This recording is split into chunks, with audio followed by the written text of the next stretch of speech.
Queridos, eu quero cumprimentar a todos com a maravilhosa e gloriosa paz, a paz do nosso Senhor, do nosso Salvador, o Senhor Jesus Cristo.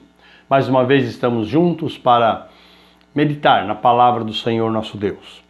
E uma pergunta que às vezes eu ouço, vale a pena seguir ao Senhor Jesus Cristo?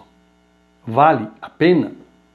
Amados, vale a pena entregar a vida a Cristo? E nesse entregar a vida a Cristo, mudar a nossa vida, ter a nossa vida diferente, vivê-la de uma maneira diferente, renunciar a muitas coisas, inclusive coisas que antes imaginávamos fossem coisas boas, mas agora nós estamos vendo que não são coisas boas. Eu digo renunciar a coisas que não são boas, porque as boas coisas nós nunca devemos renunciar, porque elas são abençoadas pelo Senhor nosso Deus. Né? Perder amigos? Sim, porque você mudou de vida e muitos não vão gostar ou concordar com a nova vida que você tem agora em Cristo. Vale a pena começar a termos problemas que antes não tínhamos? Porque antes não éramos uma pedra no sapato do diabo. E ele vai levantar algumas pessoas, ou talvez muitas, para se colocarem contra nós. Vale a pena pagar o preço? Como José pagou, como Davi pagou, como Paulo pagou, na vida que levaram com sofrimentos, com dores, mas no final foram e são vencedores. Vale a pena seguir a Cristo? Sofrer perseguição, discriminação, às vezes perseguição fraca, leve, às vezes perseguições que levam até a prisão, à morte, dependendo do país em que você esteja? Muito bem, essa pergunta, vale a pena seguir a Cristo? Para analisarmos isto, vamos usar a lei do custo-benefício. Custo que me tem e o benefício que me traz. Né? Então, o que recebemos em troca dessa nossa opção por seguirmos a Cristo? Teremos mais comunhão com Deus. Começaremos a semear lá nos céus, não aqui na terra. E estes frutos nós colheremos quando estivermos na presença do Senhor. Porque tudo quanto aqui fizermos, haverá um galardão reservado lá nos céus. Aprenderemos coisas nunca dantes imaginadas no nosso coração, porque o Senhor vai se revelar a nós e vai revelar coisas que Ele só revela aos seus filhos.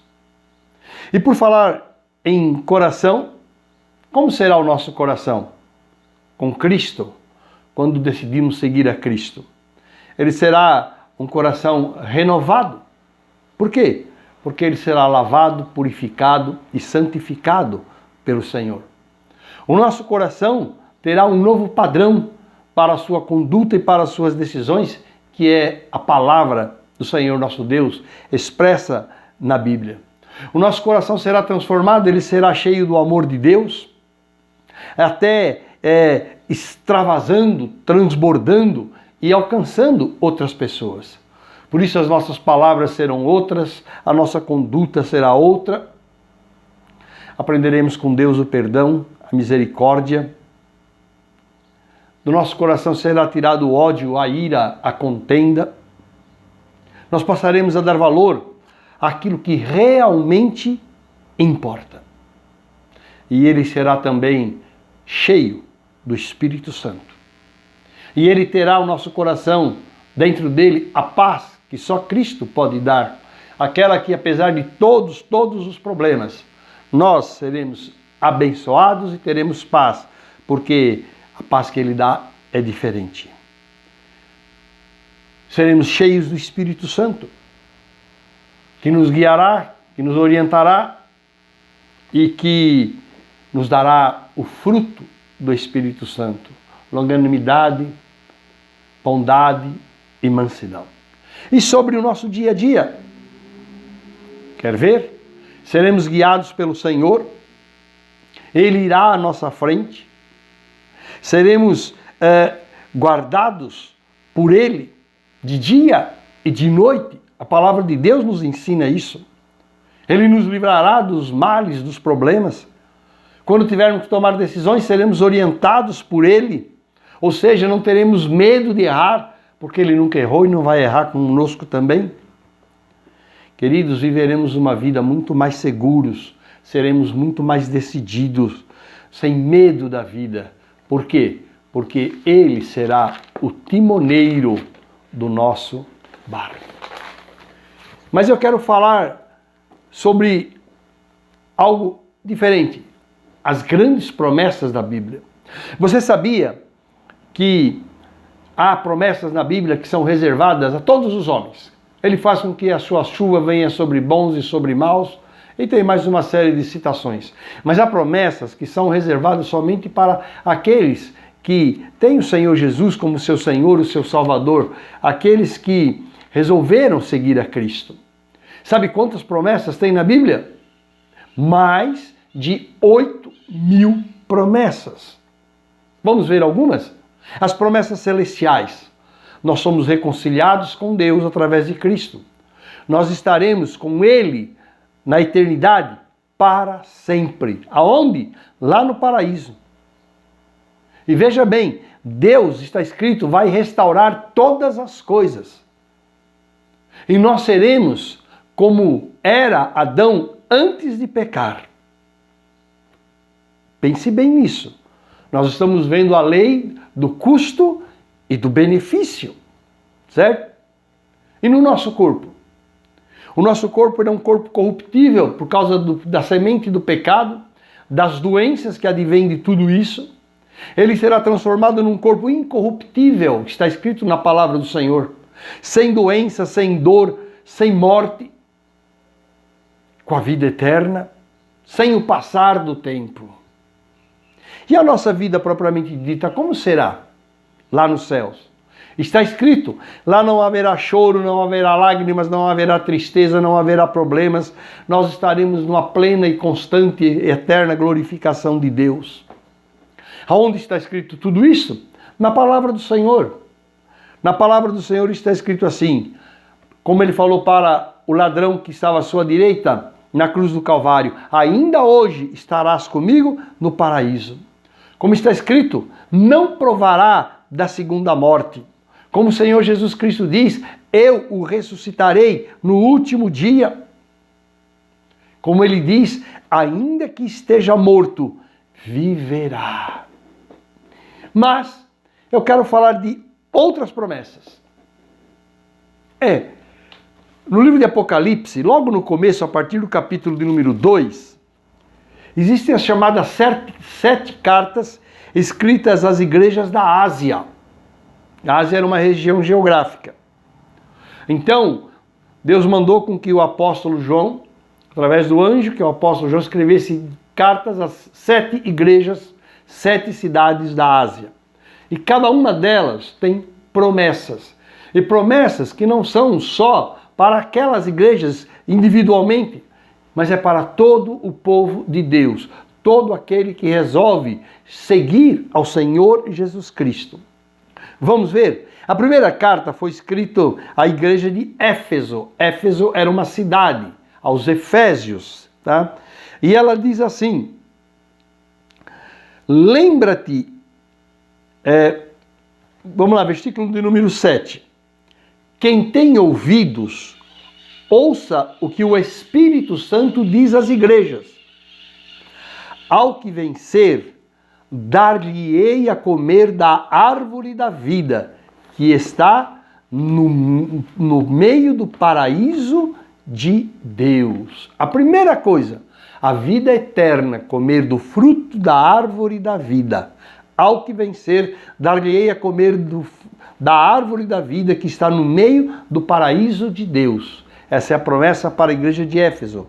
A segunda carta foi escrita para a igreja de Esmirna. Está em Apocalipse, no capítulo de número 2. E eu vou ler o versículo de número 10 e o versículo de número 11. Olha a promessa de Deus lá. Diz assim, ser fiel até a morte, e dar-te-ei a coroa da vida. Quem tem ouvidos, ouça o que o Espírito Santo diz às igrejas. O que vencer não receberá o dano da segunda morte, ou seja, vida para sempre, como tinha Adão antes de pecar.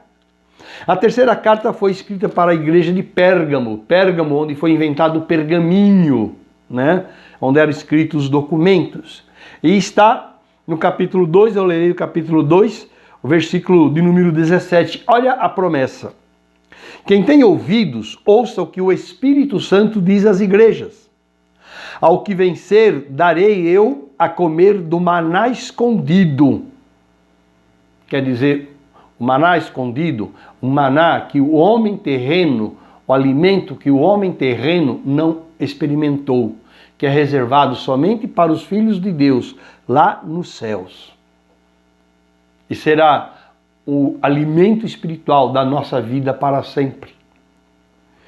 E dar-lhe-ei uma pedra branca, e na pedra um novo nome escrito, o qual ninguém conhece, senão aquele que o recebe.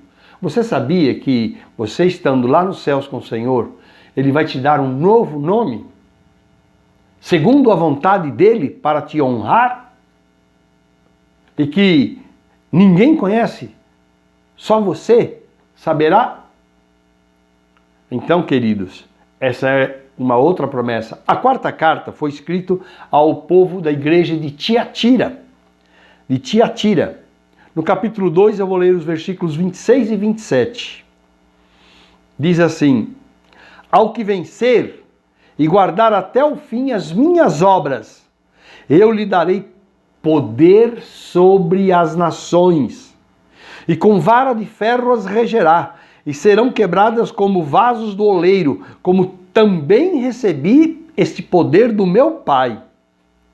E dar-lhe-ei a estrela da manhã. Quem tem ouvidos, ouça o que o Espírito Santo diz às igrejas. Amado, a quinta carta foi escrita para a igreja de Sardo. E diz assim, no capítulo 3, versículo 5.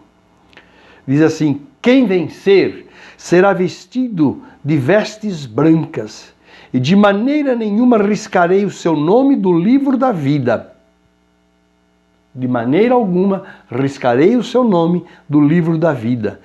E confessarei o seu nome diante de meu Pai e diante dos seus anjos. Você entendeu isso? O Senhor Jesus vai proclamar o teu nome diante de Deus e diante dos anjos. Este eu tomo por filho. Este foi fiel. Que maravilha, não é? Muito bem, vamos lá para a sexta carta, igreja de Filadélfia, aos Filadelfos. Né? Está no capítulo 3, eu vou ler o versículo de número 12, lá em Apocalipse, que diz assim: ao que vencer, olha bem, hein, o que te espera. Eu farei coluna no templo do meu Deus, e dele nunca sairá. E escreverei sobre ele o nome do meu Deus, e o nome da cidade do meu Deus, a nova Jerusalém, que desce do céu do meu Deus, e também escreverei o meu novo nome. O novo nome do Senhor Jesus. Quem tem ouvidos, ouça o que o Espírito diz à igreja. E se eu posso me deter num outro estudo para falar sobre tudo isso aqui, o novo nome do Senhor Jesus, o nosso novo nome. Mas vamos em frente aqui. Vamos para a sétima carta, a última carta, à igreja de Laodiceia. No versículos 21 e 22 do capítulo 3 de Apocalipse. Diz assim: ao que vencer, lhe concederei que se assente comigo no meu trono.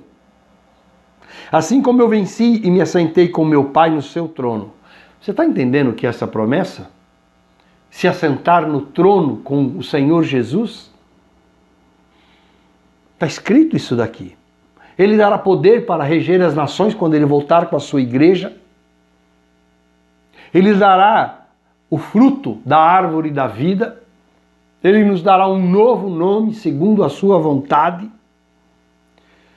Queridos, e termina dizendo, quem tem ouvidos, ouça o que o Espírito Santo diz à igreja. Eu fiz questão de colocar estas promessas contidas no livro de Apocalipse para você entender a envergadura, a grandiosidade. Lembra? Custo-benefício. Eu quero te dizer, pode haver problemas você escolhendo Cristo, seguir a Cristo, mas os benefícios são muito, muito, muito, muito, infinitamente maiores do que o preço que nós vamos pagar. E está escrito, Deus não é o homem para mentir, nem o filho do homem para se arrepender. O que ele prometeu, ele cumprirá. E o que ele falou, é certo que fará. Também está escrito, fiel é o que prometeu e poderoso para cumprir as suas promessas. Então tudo isso daqui aguarda aqueles que optam, que escolhem Jesus Cristo. Terminando, eu não sei se você percebeu, mas em todas estas cartas aqui tem sempre uma colocação, ao que vencer, ao que vencer, ao que permanecer fiel até a morte. Isso é o que é necessário. Você escolher, optar, você seguir e permanecer fiel a Ele. E em todas as lutas, você ficar do lado dele e vai ser feito vencedor, porque Ele é a nossa força, Ele é o Todo-Poderoso, Ele é o que nos ajuda e nos sustenta com a destra da sua justiça. Essa é a palavra do Senhor aos nossos corações hoje. Se alguém tem alguma dúvida até agora, se tem alguma dúvida, não tenha mais. Porque vale a pena escolher o Senhor. Em todos os sentidos, em todas as circunstâncias, em todas as situações. A palavra diz que aquele que for pelo Senhor, escolher por amor a Ele, ao seu Evangelho, receberá nesta vida tudo o que o Senhor tem prometido. E na outra vida, na eternidade, 100 vezes mais. Eu troquei aí, eu vou refazer. Receberá nesta vida 100 vezes mais do que ele colocou em sacrifício, do que ele passou. Deus dará 100 vezes mais. E depois, a vida eterna. E depois, a vida eterna. Esta é a colocação certa. Então, meu querido, Deus te abençoe, que a graça, a paz, o amor, a misericórdia, o perdão, a provisão, né, a orientação, a guarda, olha quanta coisa, hein? Do Senhor seja sobre a tua vida. Em nome de Cristo Jesus. Amém. Deus te abençoe. Em nome de Cristo Jesus. Amém.